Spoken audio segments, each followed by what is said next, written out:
So, welcome everyone to this episode of Unraveling the Veil with your host, Yara Rose from the yararose.com website.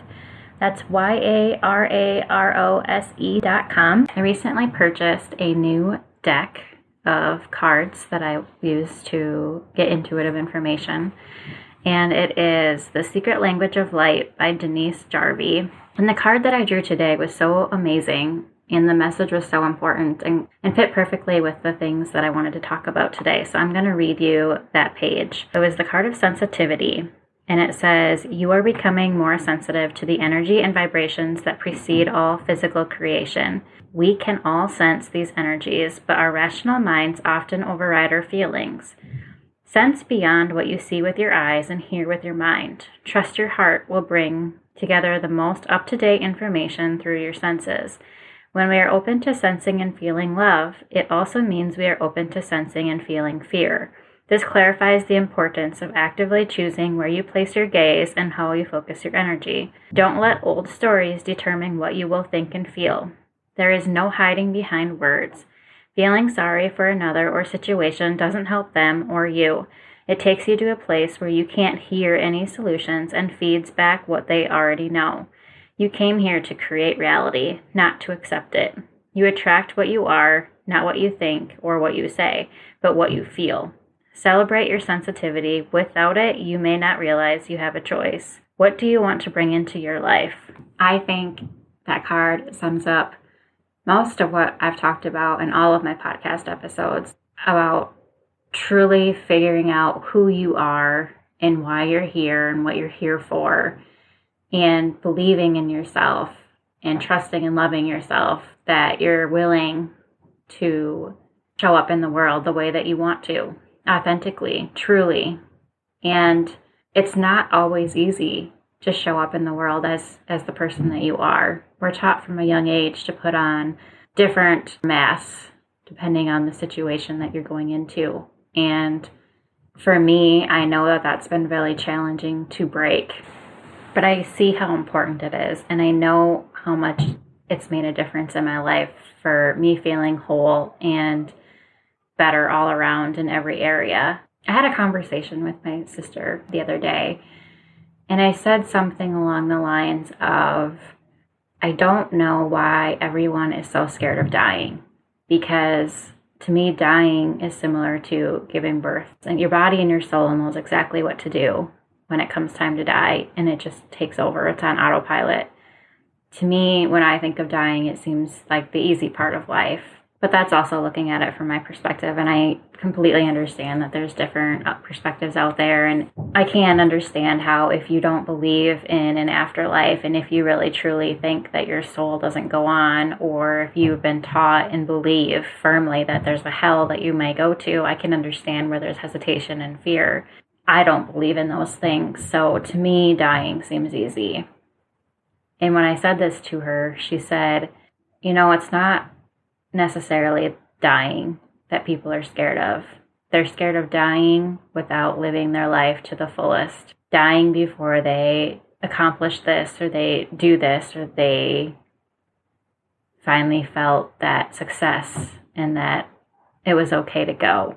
And it made me think of how many times we live our lives for other people. We put on our mask for this occupation or this role or that role, and we fulfill the duties that we felt we were supposed to. Where we live every day for those people and those roles that we're playing, but we're still waiting to live the life that we really truly wanted to, the life that we came here to live. Many of us have no idea what our authentic self even is anymore. I know I didn't. And that makes sense to me then. And with that information, it makes sense to me why people may be scared to die. But then it makes me wonder what they're waiting for. In that case, what are they waiting for? When is it going to be time for them to start being them true selves? When is it going to be time to find out who they want to be? When I first started therapy, it was really weird because one of the questions was asking me what I wanted my legacy to be. And it said something about when I die, what do I want people to remember me for? And I thought that was weird because, I don't know, I guess I had never thought about that. Like, when I die, I always thought, well, what does it matter? I'm dead, right? I really couldn't figure it out. But then it showed up again in one of my life coaching classes that I took. On this particular workbook, it had a headstone. And it asked, what would you want on your headstone? What do you want the world to remember you for? What is it that all of these places, what are they looking for by asking these questions? What are they wanting you to think about? And now I understand that the purpose of these questions is to get you thinking, to get you looking in and examining yourself and finding out what it is you truly want to do and accomplish in this life. How do you want to be remembered? And that's a big question. It goes back to, what did I come down here for? Why am I here? I chose to be here, so what am I doing here?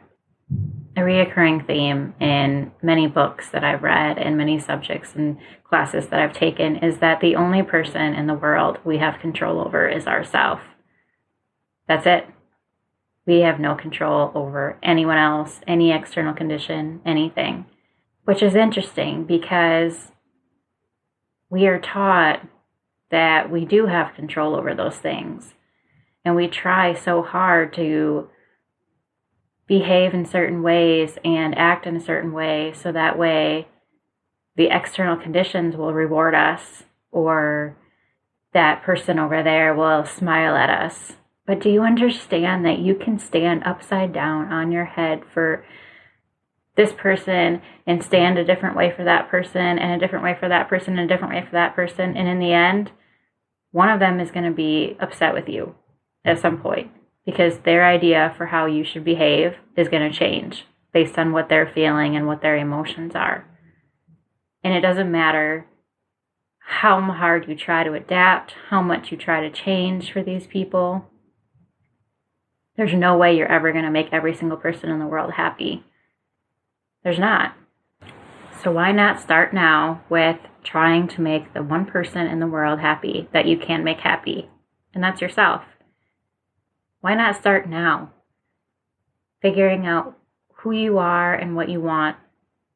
I know I've talked to you about this topic and many of these things I've mentioned already today in previous times, but it's just so important to find out who you are, to live life authentically in the way you want to, in the way you were meant to, the way you were destined to. Fulfill those dreams. They're in your heart for a reason. Spirit has been having me listen to a song lately that I'm listening to obsessively almost. It's just, I listen to it at least once a day, if not more. And usually that means that there's a message in it for me that I'm trying to figure out. And it's a beautiful song, and it raises my vibration every single time I listen to it. I just instantly feel so free. It's serious. It feels like it sets my whole soul and being just free. And it's "O Glorious Day" by Casting Crowns. And it is about Jesus and how he saved us by dying on the cross for us. And I know that some of you may not believe in Jesus, and that's okay. But this song to me represents so many things that are just so important. And I listen to it and I wonder, because I do believe in Jesus Christ and I do believe he died on the cross for us. I believe that his life was a blueprint for how we can all live and be free and heal and live authentically to who we are. There's so many messages that I get out of this song. One of them is, if we're free, then why don't we feel free? What's containing us? What's holding us back? What's chaining us to the lives that we're living if we're not happy with those lives? A lot of it's limiting beliefs, responsibilities, things that we've taken upon ourselves to think that we need to accomplish and we need to do. And we've gotten so used to just following that automated program that in our life for so long, we don't even think about it anymore. We just follow the same programming. And I know we've talked about that before. I've talked about how You can identify those by triggers and how you can take extra time in those moments to ask yourself what's really going on. And at that point, you can choose to either follow the program the way you have it, or you can choose to start following a different path, creating a new path in your life. And that's one piece I get from this song. Another piece I get is, in my eyes, Jesus Christ was a savior. He was an amazing man that came to this earth to live life. He had a mission. He knew his mission the entire time, and he worked to spread what his beliefs were and to stand up for those that may not have felt they could, and to show us, every single one of us, that we have the ability to heal. And he did threaten people, not by him threatening people, but just by the fact that he was so different compared to the other people that were living. And a lot of times in life, when there's someone that's different than the majority, they're scary because they can be considered an infection in some eyes.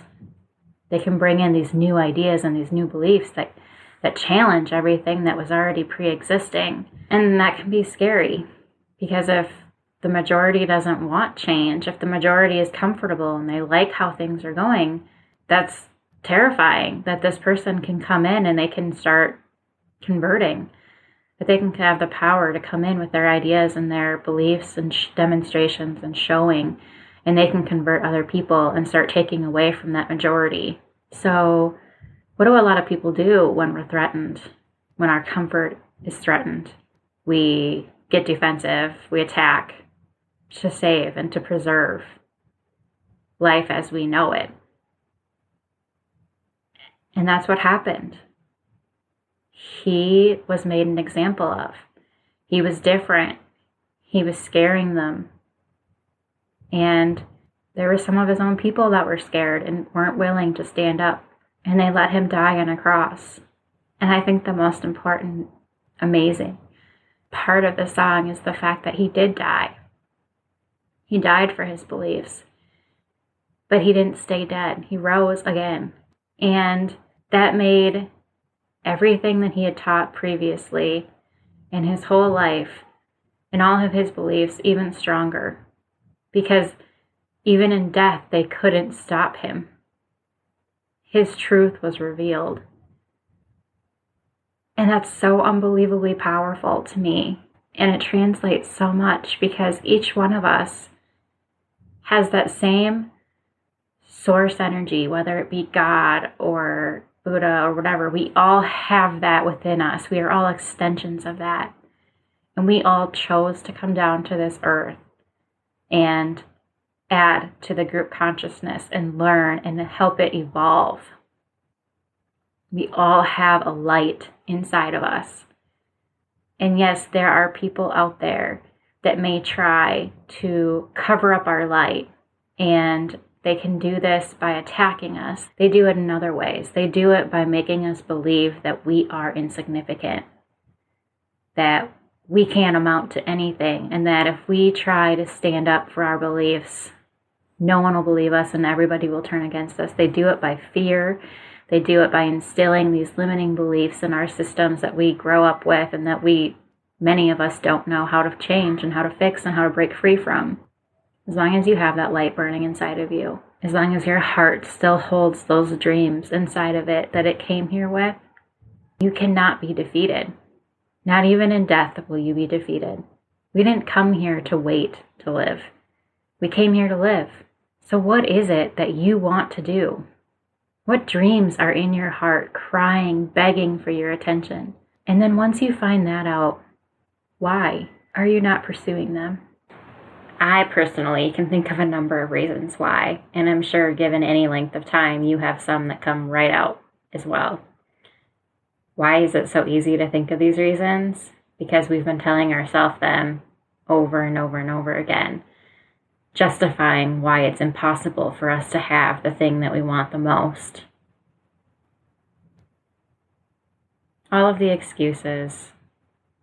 I'm sure if you thought about it and you actually dug in, you could counteract most of the excuses And you'd find that the patterns and the beliefs that are at the bottom of those no longer serve you.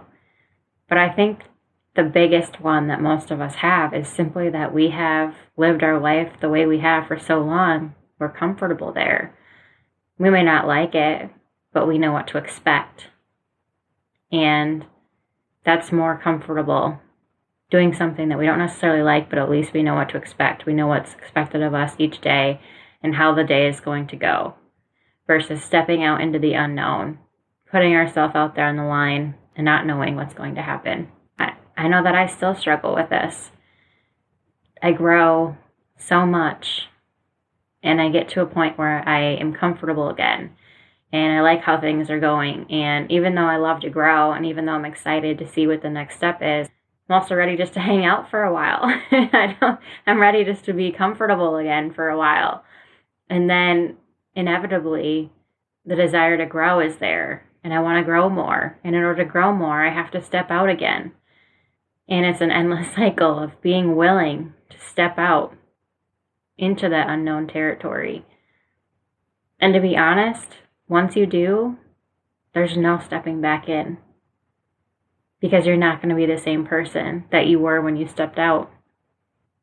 Maybe you'll find a new comfort zone, a new place to hang out, but it will never be the same as it was before. So every single time you make this decision to be brave, be courageous, and pursue the unknown, you've changed in a way that you're no longer able to go back into that safe zone that you used to have. I love growing. I love learning. I really dislike the uncomfortable. But it comes down to this for me. What would I rather do more? Be stuck in the same pattern over and over and over again? Or be willing to be uncomfortable to see what new opportunities and growth I can experience? And eventually, maybe not right away, I inevitably find myself outside of my current comfort zone. And honestly, it's not always pleasant. Sometimes there are growing pains and periods of doubt and wondering if I made the right decision. But I'm always very grateful that I took that chance. And I will never regret any of the times that I stepped outside my comfort zone. They have all been for the better. I have a personal experience that I want to share with you. It was a sign that was given to me regarding my own comfort zone and being willing to do some work to move out and move past. For the last 2 or 3 months, I've been getting a lot of cards indicating that growth is around the corner, and that it may be painful and upsetting initially just because it's uncomfortable to be going through periods of growth, but in the end, it's for my greater good. I will be thankful that I went through these changes. So I've been waiting, and as I said, I don't like being uncomfortable, but I know every single time how it's worked out for me. So I'm getting ready, and then nothing happens. And I get a little confused, and I start doubting, and then I'll get another card that says the same thing. So I'm like, okay. And then it was kind of funny. I went to the gas station to fill my car up one day, and I wear a heavy winter jacket, right? I live in Minnesota. It's super cold right now. And I've worn this jacket for 9-10 years. It has no significant value to me except for it keeps me warm. And it was a jacket that was given to my husband from his former workplace. So we don't have any special ties to it, but it was just my jacket. And I knew this fall that I needed to get a new one. And I had been envisioning this beautiful new jacket that represented Yarrows and the message that I want to share with everyone. But I wasn't quite ready to get that jacket because it was inconvenient. I had tons of reasons why it just made sense just to keep wearing this jacket for another winter. And as I pull into the gas station, I decide to pull ahead a little further than I normally do at the pump. And it was a deliberate decision to pull ahead further, because in the past when I hadn't pulled forward, I would always have to open the door and sandwich myself between the door and this rod outside, and I didn't want my car door to hit on. So today I was like, you know what, instead of doing that, I'm just going to pull a little bit forward. The hose will still reach, and then I'll be able to open the door and it won't be an issue.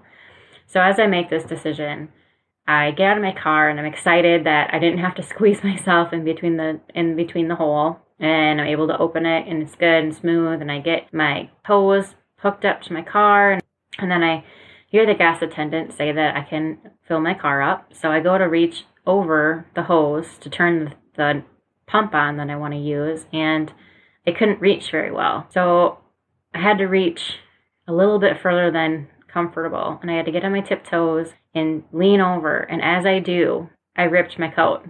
I ripped the whole underarm of my coat. And at first I was super annoyed that I had just ripped my winter coat because of this deliberate decision to move forward. And then after I got done filling up with gas and started on my way home, I started to laugh. What a perfect physical manifestation for the things that they have been telling me about, the things that they've been warning me about, how it's time to move on, how it's time to move forward with life, how I'm outgrowing my current comfort zone, and it's time to reach beyond what is available here within my current reach. And when you think about what a winter coat does, it's your outer shell, but it's what makes you comfortable in the winter. It's what keeps you warm. It's what keeps you safe. And I had, through a conscious, deliberate decision, ripped that wide open.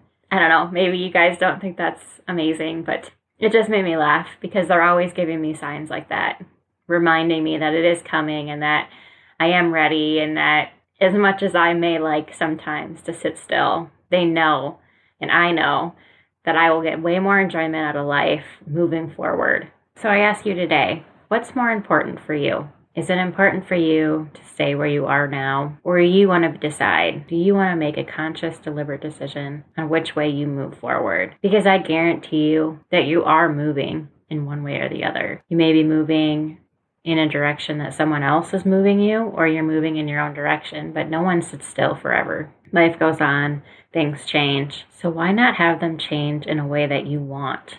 I think the reason that I was so excited to share my light card with you today was because it wraps up everything I've been talking about so perfectly. And this is what I mean. I've talked to you about how we are living in an energetic world. Everything is energy. And we are living in a world that operates on law of attraction. So whether you realize it or not, the things that are entering in your life are entering there because of what you're attracting and what your vibrational level is. So that's why I talked about how important focus is. Because what we focus on is what we vibrate at. It's our point of attraction. The more we focus on something, the more that we attract that thing that we're focusing on. So we need to be aware of how we are focusing and how we are deliberately choosing to focus. I have talked to you about how we can choose to be victims in life, or we can choose to be creators. And I'm talking to you again today about how you can choose to create the life that you want. You can choose to follow the patterns that you've been following and living up to society's expectations of you, or you can choose to walk the authentic life route. You can choose to follow your heart. And I love the part where it says, you came here to create reality, not to accept it. Celebrate your sensitivity. Without it, you may not realize you have a choice. What do you want to bring into your life? This is the same message I have been trying to share through every single one of my episodes. You are powerful light beings. You have the power to bring into your life whatever you want. So what are you going to do with this superpower? How are you going to use it to change your life?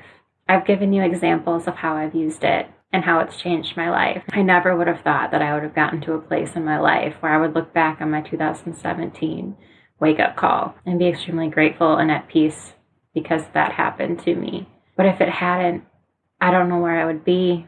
And I can tell you that I absolutely love where I am now. I absolutely love waking up every single day, appreciating that today is a gift and that I can do whatever I want with it. I absolutely love knowing that I am never alone and that I am always surrounded by loved ones on the other side, guides, my source. I can't tell you what to do with your life, nor would I want to. We are all on our own individual journeys, and none of our paths look exactly the same. All that I hope to do is inspire those people out there that are unhappy with where they are in life to look around them and see what they do appreciate about their life. Focus more on those things and see what happens. See if by changing your point of focus to the things that you enjoy about life and doing more of the things that you enjoy starts reflecting in the opportunities that come your way. Just being open to changing your point of attraction will be a start. And like I've said, you don't have to go looking for the limiting beliefs. They'll come up. Things in life will trigger you in certain ways.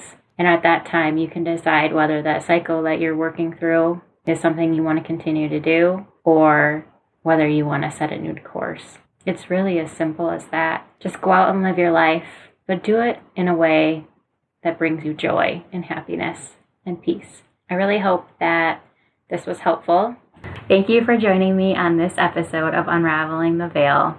With all of my love, Yara Rose.